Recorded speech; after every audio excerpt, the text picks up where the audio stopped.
দিয়েন না, হ্যাঁ একটু সময় নেন, আমি আপনাদের জায়গা মতো তুলে দিই। কষ্ট হচ্ছে নাকি আপনাদের? তাহলে বলেন তো, আল্লাহ নবী এবার দাওয়াত আরম্ভ করেছেন, প্রকাশ্য না গোপন? আপনারা তো সবাই বললেন না প্রকাশ্য না গোপন?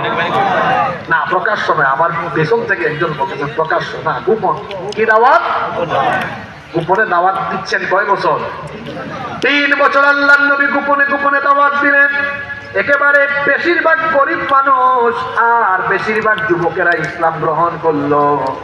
3 বছর গোপনে গোপনে দাওয়াত দেওয়ার পরে আল্লাহ তার নবীর কাছে এবার ওহী নাযিল করলেন, ওয়াআনযির আশীরাতাকাল আকরাবিন ওয়াখফিদ জানাহাকা লিমান ইত্তাবা'আকা মিনাল মুমিনিন ফাইন আসাউকা ফাকুল ইন্নী বারীউম মিম্মা তা'মালুন।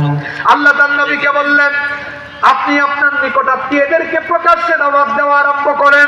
অন্য আয়াতে আল্লাহ বলছেন, ফাসদা বিমা তু'মারু ওয়া আ'রিদ আনিল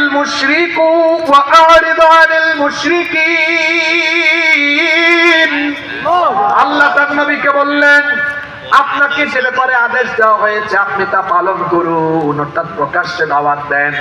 কাফিরদেরকে পরোয়া করবেন না, মুশরিকদেরকে পরোয়া করবেন না। এবার কান লাগান, মনোযোগ দিয়ে শোনেন। আল্লাহর নবীর কাছে প্রকাশ্য দাওয়াত দেওয়ার আদেশ আসার পরে এবার আল্লাহর নবী সাফা পাহাড়ে চলে গেলেন। বুখারী শরীফের হাদিস। হাজী সাহেবরা আপনারা যখন হজ করতে যান, উমরা করতে যান, তাওয়াফ করার পরে যে পাহাড়, 2টা পাহাড়ের মধ্যে আপনারা সাই করেন, দৌড়াদৌড়ি করেন, চক্কর দেন, দৌড়াদৌড়ি করেন, যে 2টা পাহাড়ের মধ্যে, ওই 2টা পাহাড়ের নাম কি? সাফা আর মারওয়া। হজ কইরা উমরা কইরা সেলফি তুলে চলে আসবেন না। সাফা পাহাড়ের ইতিহাস ওখানে গিয়ে মনে করার চেষ্টা করবেন।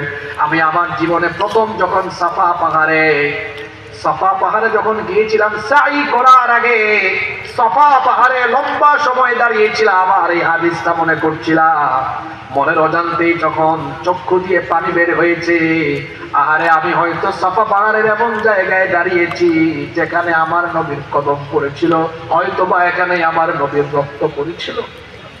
গায়ের লোক সেদিন দাঁড়িয়ে গিয়েছিল, হাদিসটা সেদিন মনে পড়েছিল। এটা তো সেই পাহাড় যে পাহাড়ে আল্লাহর নবী তার জীবনে প্রথমবারের মতো এই পাহাড়ে উঠে মক্কার কাফিরদেরকে দেখে